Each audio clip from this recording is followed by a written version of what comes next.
La parole est maintenant à Monsieur René-Paul Savary, rapporteur pour avis de la commission des affaires sociales.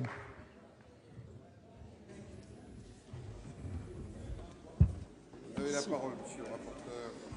Bien, Madame la ministre, Monsieur le Président de la Commission des lois, Mesdames, Messieurs les rapporteurs, je tiens bien sûr, moi aussi, à remercier l'écoute que nous avons eue dans cette Commission des lois et tout spécifiquement, bien sûr, les rapporteurs de la Commission des lois. Nous avons fait un travail tout à fait intéressant. Il appartenait à la Commission des affaires sociales de présenter le volet action sociale des départements pour faire des propositions qui ont d'ailleurs été acceptées.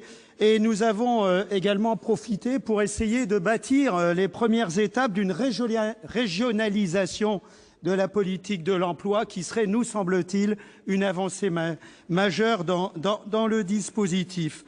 Alors, il faut rappeler le contexte, effectivement, qui a prévalu à nos travaux, à savoir que nous étions dans une spirale très particulière pour les départements lorsque ce projet de loi a été élaboré. Et puis, les esprits ont évolué, la mobilisation des élus locaux a sûrement porté.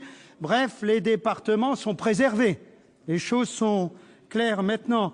Mais à quel prix, Madame la Ministre ? Je voudrais vous témoigner notamment les difficultés rencontrées par le personnel départemental qui a été particulièrement affecté par ce manque de reconnaissance manifeste. Ça mérite d'être souligné à nouveau, me semble-t-il. La notoriété également des conseils généraux, collectivités reconnues de proximité, de solidarité, a été sérieusement mise à mal. C'est en tenant compte de ce contexte nouveau que nous avons examiné les articles 23 et 24 du projet de loi. L'article 23 prévoit la possibilité d'organiser, dans le cadre d'une convention, le transfert ou la délégation du département vers la métropole de 7 groupes de compétences, dont 6 ont trait à l'action sociale. Nous étions particulièrement concernés. Dans sa version initiale, le texte disposait que, dans l'hypothèse où aucune convention n'aurait été conclue sur au moins 3 des 7 groupes de compétences au 1er janvier 2017, leur totalité serait transférée de droit aux métropoles. Là aussi, Madame la Ministre, où est la cohérence ? Si vous ne trouvez pas d'entente pour 3 compétences, comment imaginer qu'en imposer 7 va régler les divergences ? Aussi, la Commission des affaires sociales a estimé que seul le conventionnement volontaire devait s'appliquer. La délégation ou le transfert doivent alors traduire l'existence d'un projet de territoire construit et pensé de façon conjointe par le département et la métropole. Ils doivent en outre être circonscrits à un nombre limité de compétences clairement définies afin de ne pas créer de distorsion avec le reste du territoire et pour préserver la capacité d'organisation de l'action sociale du département sur l'ensemble de son territoire. C'est le sens des amendements que nous avons portés et sur lesquels nous avons été rejoints par la commission des lois. À l'article 24, cet article qui supprime la clause de compétence générale des départements, nous avons réaffirmé là aussi les 2 piliers sur lesquels doit reposer l'action de ces derniers, à savoir la solidarité entre les hommes et la solidarité entre les territoires. Là aussi, la commission des lois a bien partagé notre position. Enfin, la commission des affaires sociales a tenu à proposer une solution particulière à la question récurrente de l'accueil et de l'accompagnement des mineurs isolés étrangers, par la mise en place d'un prélèvement sur les recettes de l'État dont l'objet est de compenser une partie des dépenses à la charge des départements. Il s'agit d'assurer une juste répartition des responsabilités de l'État au titre de l'immigration et des départements au titre de l'accueil des sociales à l'enfance. Nous espérons être suivis dans cette proposition. À ce stade de mon intervention, je ne peux, Madame la ministre, que vous faire part de ma frustration. Eh oui, le texte que nous examinons constitue le véhicule législatif idéal pour engager des réformes structurelles concernant en particulier l'accueil des jeunes enfants, la politique du logement, les politiques d'insertion, d'accompagnement des personnes âgées ou des personnes handicapées. Rien de tel dans ce projet de loi. Et les marges de manœuvre dont dispose le Parlement pour enrichir le texte sont très limitées. En effet, les règles de recevabilité financière des amendements empêchent, à enveloppe de financement même constante, tout transfert de compétences d'une personne publique à l'autre. Nous souhaitons mieux tous rendre lisible l'action publique sur notre territoire, mais passer d'une logique de partage, voire d'enchevêtrement parfois, à une répartition claire des compétences, nous fait prendre le risque de contrevenir à la Constitution. C'est quand même inouï. Pourtant, plusieurs mesures simples seraient à la fois gage d'une efficacité accrue, d'une utilisation plus efficiente des deniers publics, d'une meilleure lisibilité des politiques menées pour nos concitoyens. Et la balle est dans le camp du gouvernement. C'est pour cette raison, Madame la Ministre, que je vous ai fait parvenir une lettre dernièrement qui vous proposait 3 mesures structurelles qui peuvent paraître tout à fait intéressantes. J'ai adressé d'ailleurs le double à Monsieur le Ministre, concernant notamment le financement conjoint par l'assurance maladie et les conseils généraux dans les centres d'action médico-sociaux précoces, les CAMS. D'autre part, essayer de faire un rapprochement entre les maisons d'accueil spécialisées, les MAS, et les foyers d'accueil médicalisés à double tarification, mais également faire en sorte que les maisons pour l'autonomie et l'intégration des maladies d'Alzheimer, les MAIA, soient de compétences départementales, puisque c'est un niveau en fait supérieur des CLIC, ce qui permettrait de mettre sous la même collectivité la responsabilité de tels dispositifs. Merci de répondre à mes propositions, si cela vous intéresse bien sûr, mais je suis sûr que ça vous intéresse. J'en viens maintenant à la régionalisation de la compétence emploi, que la Commission des affaires sociales, relayée par la Commission des lois, a introduit dans le texte et qui vous est présenté aujourd'hui. Comme vous le savez, ce sujet était totalement absent du projet de loi initial, alors qu'il est fortement attendu par un grand nombre d'élus locaux et de sénateurs, quelle que soit d'ailleurs l'orientation politique. En effet, dès lors que la région est compétente en matière de développement économique, d'orientation, de formation professionnelle, d'apprentissage, pourquoi ne pas aller au bout de la logique en lui confiant également la compétence emploi ?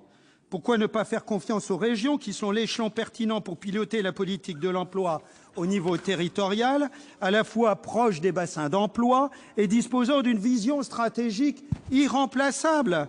Et c'est bien cette vision stratégique que vous nous avez vendue pour justifier le concept de grande région, pour essayer de me convaincre que Reims, par exemple, à 3/4 d'heure de Paris, allait être sous l'influence métropolitaine de Strasbourg. Alors maintenant, si les régions n'ont pas la compétence emploi, à quoi sert ce grand chambardement ?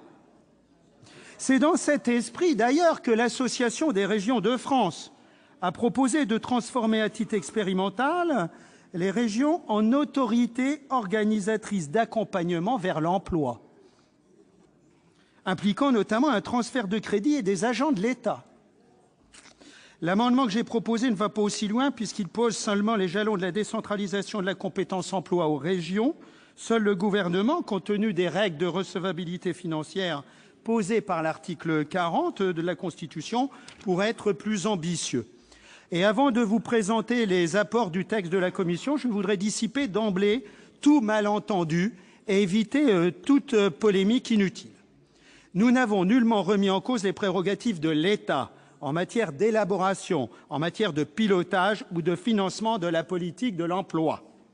Les critiques selon lesquelles nous aurions méconnu le principe du « qui paye décide » ne me semblent donc pas opérantes.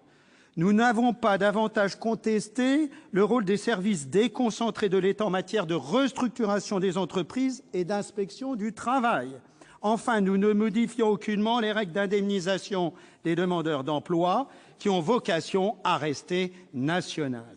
Au final, le texte de la Commission renforce le rôle de Pôle emploi et de la région afin de rationaliser le service public de l'emploi. Le premier volet porte en effet sur Pôle emploi afin d'en faire un facteur incontournable de la politique de l'emploi. D'une part, Pôle emploi devra conclure des conventions pluriannuelles de coopération avec l'ensemble des acteurs économiques de la politique de l'emploi, puis présenter régulièrement des propositions visant à réduire le nombre de ces intervenants et à rationaliser l'organisation du service public de l'emploi. Ensuite, les conseils régionaux. Les conseils régionaux seront dorénavant consultés avant la conclusion de la convention pluriannuelle nationale conclue entre l'État, Pôle emploi et l'UNEDIC, tandis que les régions pourront bénéficier d'un siège supplémentaire spécifique au conseil d'administration de l'opérateur public. Par ailleurs, Pôle emploi pourra désormais acheter directement des formations collectives si elles présentent un intérêt national défini par décret, ce qui permettra notamment de préserver certains centres de formation de rayonnement national de l'AFPA qui sont actuellement menacés et qui inquiètent beaucoup de sénateurs. Le second volet porte sur la région, qui aura à la charge d'assurer la coordination des intervenants du service public de l'emploi sur le territoire. La présidence du CREFOP, le Comité régional de l'emploi, de la formation et de l'orientation professionnelle, sera ainsi confiée au président de région et ne sera donc plus partagée avec monsieur le préfet de région. Il faut un chef de file, une voix unique pour éviter la cacophonie, les luttes de pouvoir et bousculer les conservatismes. Madame la ministre, mes chers collègues, comme vous le constatez, le texte de la Commission propose un compromis sur cette question essentielle de la régionalisation de la compétence emploi. C'est une base de travail pour ouvrir le débat. Nous n'avons pas la prétention d'avoir épuisé le sujet. Certains estiment que l'on change les règles du jeu en matière de gouvernance des CREFOP, moins d'un an après leur création par la loi. C'est vrai. Mais ces comités, Madame, Monsieur le Ministre, ces comités, les CREFOP, n'ont même pas tous désigné leur bureau. Il n'est donc pas trop tard. Saisissons cette occasion. Avant de conclure, je voudrais consacrer quelques mots à l'accompagnement social vers l'emploi. Nous devons absolument replacer l'individu au centre des politiques d'accompagnement global, sans se soucier de savoir si le demandeur d'emploi bénéficie ou non du revenu de solidarité active. Les actions d'insertion demeureront de la compétence du conseil départemental, mais il faudra mieux les articuler avec les missions du CREFOP afin de conforter son rôle d'ensemblier des politiques de l'emploi au sens large à l'échelon régional.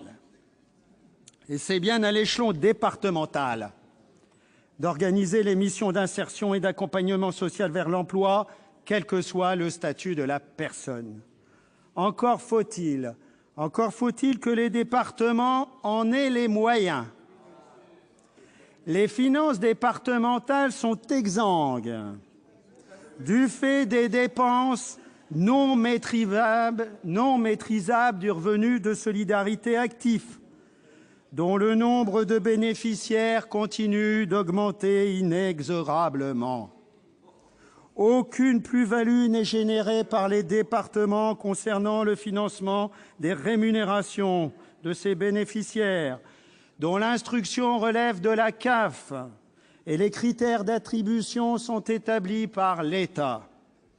Quel dommage de ne pas avoir saisi l'opportunité de ce projet de loi pour clarifier les choses. Mes chers collègues, beaucoup de départements seront en déficit comptable de fonctionnement si des mesures concrètes ne sont pas prises rapidement. Elles y seront encore plus vite si routes et collèges sont transférés aux régions, ce qui accentuera la déstructuration des budgets et précipitera les finances départementales dans le rouge.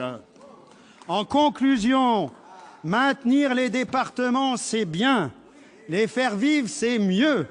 Créer de vastes régions stratégiques, pourquoi pas? Les rendre dynamiques, c'est primordial. Je vous remercie. Merci, monsieur le rapporteur.